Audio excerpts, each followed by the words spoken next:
Good afternoon. Welcome back, everybody, to another installment of Scott's Selections here on April 8th.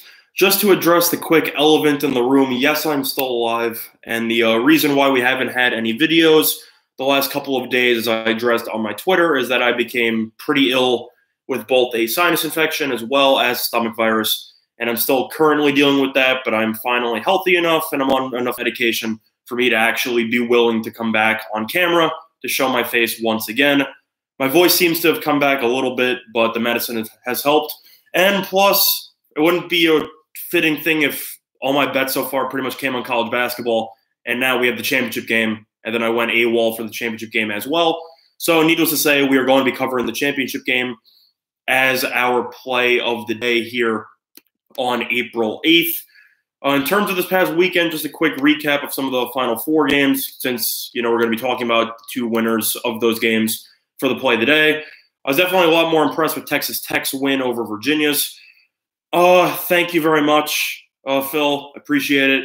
Yeah, it's definitely sounded worse. I could say that. But yeah, that too. Yeah, Scout, you're definitely not wrong there. But on Saturday and Sunday, I had a couple of personal plays that I was just looking at, and it seems like hopefully we've passed the eye of the storm, so to speak, as we look to get back on one of the runs that we had earlier in the show, which is why, just to quickly recap the Final Four games, Virginia once again escapes by the skin of their teeth. Probably shouldn't even be in this game. I don't really understand how you blow a 10-point lead with 5 minutes left and then end up relying on Harper to miss a free throw, who made somewhere in double digits in a row, and then you get fouled with about 1 second left from a three-pointer on Kyle Guy, not to mention the potential double dribble on Jerome, which did not get called by the referees with about, I'd say, 5 seconds to go. So Virginia is definitely fortunate to be here. Meanwhile, Texas Tech, this team is tremendous. If you just watch Texas Tech play, I haven't seen this type of domination from a defensive aspect in years, especially at the college level, where you just see Texas Tech in every passing lane and every offense that comes in their way, whether it was a high-octane offense like Gonzaga or Buffalo, or whether it was just a fundamentally sound team like Michigan State. Nobody has any answers. Coach Beard and his system has absolutely revolutionized Texas Tech, and in my opinion, college basketball in the future. Because as you watch the games, every team that's faced them just looks lost immediately. And I got to give props to Chris Beard. If I'm UCLA, I give him a blank check, and I pretty much name him my head coach as soon as possible. Because Beard, I should say, if he stays at Texas Tech, this team's going to be a threat in the Big 12 for many years to come.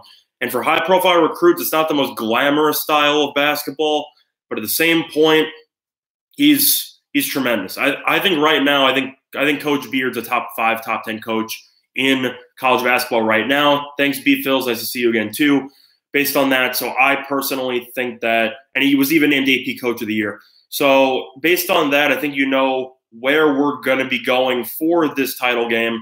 However, the spread I find a little bit weird to me. Virginia's favored by 1.5, and money's come in on Virginia. I don't really get it. I think it's mostly a team of destiny type of thing, with the fact that Virginia's a 1 seed and Texas Tech's a 3. So people think that Virginia should be able to take care of business. I posted this poll on my Twitter, just to sum up my thoughts on Virginia. My question that I asked was, who was the least impressive 1 seed to make it to the NCAA championship game? Was it this year's Virginia team or Gonzaga from a couple of years ago? In both cases, both teams haven't really had to play anybody, and both teams barely escaped against lesser competition, with Gonzaga, who was Northwestern early on, and South Carolina, who was an 8 or a 9 seed who ended up making a serious run, where Virginia got very fortunate that Kentucky lost, as well as North Carolina. So Virginia ended up playing against Auburn, and Auburn also was missing arguably their best player with an ACL injury. Virginia should have lost to Purdue. They should have lost to Auburn. They struggled with Gardner-Webb. They probably should have lost to Oregon as well. I just don't trust this team. However, the play of the day is actually not going to be on Texas Tech because of the fact that I'm not really sure what the status is of Owens, the power forward from Texas Tech who went down with an ankle injury. As far as all reports indicate, he is going to play, and he should be playing decent minutes, but you don't really know how what percentage he'll be at in terms of health. He was seen in a walking boot. Excuse me. He was seen with a walking boot on, walking to practice. So you don't really know what his current status is. I think he'll play. I still think he's a good rim protector. Yeah, Big X, nice to see you again too. So in terms of this game, we're actually going to be looking at a team total here. And I like Virginia under 60, which is available at 5 dimes at -118. And the main reason why I like this is to go through the totals here. Texas Tech in the entire NCAA tournament has given up more than 60 points one time in the entire tournament.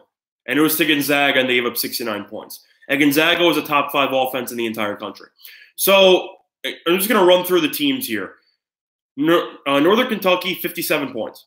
Buffalo, a top 5 offense, 58 points. Michigan got held to 44, but they're a slow offense in general. Gonzaga got held to 69, which is well below their average. And Michigan State, with a full week to prepare, scored 51 points. So overall, if Michigan State scored 51 points and Virginia only has a day to prepare for Texas Tech's defense, I don't see how Virginia's scoring 60. I don't think it's going to make much sense. I think this total is extremely low for a reason. Do I think that both teams could end up in the high 50s? Yes. Do I think it's possible that neither of these teams will reach 60 points? Both teams will come out very conservatively. And one thing that I have noticed from Virginia in particular, even though they've won these games, and Tony Bennett's a great coach, I feel like he just freezes in big moments. I've seen multiple situations where Virginia could call timeouts at the end of games, and they just choose not to. Purdue, that could have called the timeout. Instead, they relied on their big men to hit a floater layup against Purdue in that game. It seems like Virginia always gets complacent offensively, and they rely on Guy and Jerome to do pretty much everything at the end of games. And Texas Tech, with Peretti and Moody, as well as, hey, Romeo, nice to see you, as well as, Hunter hasn't really done much the entire tournament. Thanks, Peter. Good to be back. Hope a little bit healthier than I was last week, so we'll try to keep that going. We will be getting multiple videos this week, so we're back to normal schedule. But as I was in the middle of saying, I think Texas Tech's defense is tremendous. Virginia hasn't seen anything like it. Going through Virginia, they scored 71 against Gardner-Webb, 63 against Oklahoma, 53 against Oregon. Purdue, they scored 80, but that went to overtime, and Purdue plays a lot of up-tempo. And they scored 63 against Auburn, and that was because of 3 late free throws with 1 second left on the clock. So for me, I'm going with the Virginia team total under 60. I think this game has the potential to be the lowest scoring championship game in shot clock history. I think Texas Tech's going to win the game outright. I know people want Virginia to win based on the fact they lost to a 16 seed last year, and they want a great story. This Virginia team has not impressed me, and Texas Tech looks dialed in entirely. And they also have a lot of grad transfers who have a lot of experience, which I think will pay dividends for Texas Tech. So the play today will be Virginia team total under 60. And that's why, is it possible Virginia could win this game? Yes, because Texas Tech's offense isn't much to write home about either. So I think this game's first to 50. I think this game will be first to 50. So based on that, even if Texas Tech gets into foul trouble, both teams take so much time to actually run their offensive sets that I think that even if there are foul trouble early, both teams just won't live and die at the free throw line because both teams don't typically commit that many fouls. I think Texas Tech will force Virginia to take some jump shots. Virginia has struggled to hit three-pointers the entire tournament, and I think Texas Tech will dare Virginia into beating them from distance for the entirety of the game. And I've also been able to see Texas Tech make some great halftime adjustments with Coach Beard defensively. Refs could call fouls the entire night, but the problem that I said before, Peter, was that fouls are called a lot in transition and when you're actually trying to go to the hoop. Virginia doesn't do that. Virginia likes to just drain 20-something seconds off the shot clock, as well as rely on some late bailout jumpers by Guy and Jerome. So Virginia doesn't go to the hoop that much. They might with Salt and a couple of other big men briefly, but this team's the majority of the time is a guard-oriented offense, and I see Texas Tech playing solid defense. I actually think the refs are going to let it go a little bit based on the actual styles of both teams. They know there's not going to be many points, So they might be able to create some artificial points from the foul line. But I just think this is going to be a game of defense that everybody knows is going to happen. And I would hate to see the refs hijack the game. I hope that's not the case. Would I be surprised? No. But I definitely think both coaches will make halftime adjustments defensively if the first half ends up breaking the total of 54 in the first half, which is absolutely absurdly low. But I'm going to be going with the Virginia team total under, because if Virginia wins this game, then Texas Tech's not breaking 60. And I don't think Virginia's going to break 60 either. I think this game has Oregon type of style written all over it, where it's 53-49. I think it's going to be very low scoring. And for that reason, I'm going to be taking the Virginia team total under 60 in that game at -118 at 5 dimes. It's currently gone down to under 59.5 at most spots. I still like it there, but 60 I kind of like, because you also get the push factor in a team total if it actually hits 60. But that's going to do it for the pick of the day for April 8th. Just so people know, since I missed a couple of days yesterday, I will be providing some extra videos this week, particularly with bracket coverage of the NBA playoffs as well as the NHL playoffs. So stay tuned for the NHL bracket video, which will be uploaded later today. In terms of baseball, I'm already at 11 minutes, and I don't want this video to get too long.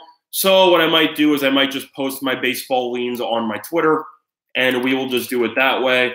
Let me just quickly post my Twitter here in the chat. That's my Twitter if you're looking at the chat. So if you want my baseball leans, I will be posting all of those, at least for today, on my Twitter page.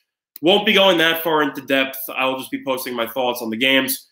But the pick of the day is going to be Virginia under 60 team total, and for April 8th. And stay tuned for the NHL playoff bracket, which will be coming out later today. Other than that, that's going to do it for this installment of Scott's Selections. And stay tuned, as we will bring you another video later today. Until then, good luck to you and your bets, assuming you have some afternoon action at all. And if you're an early bird special bettor with baseball, the Rays are up 2-0 in the bottom of the first inning. So that's going to do it. Have a good day, everybody.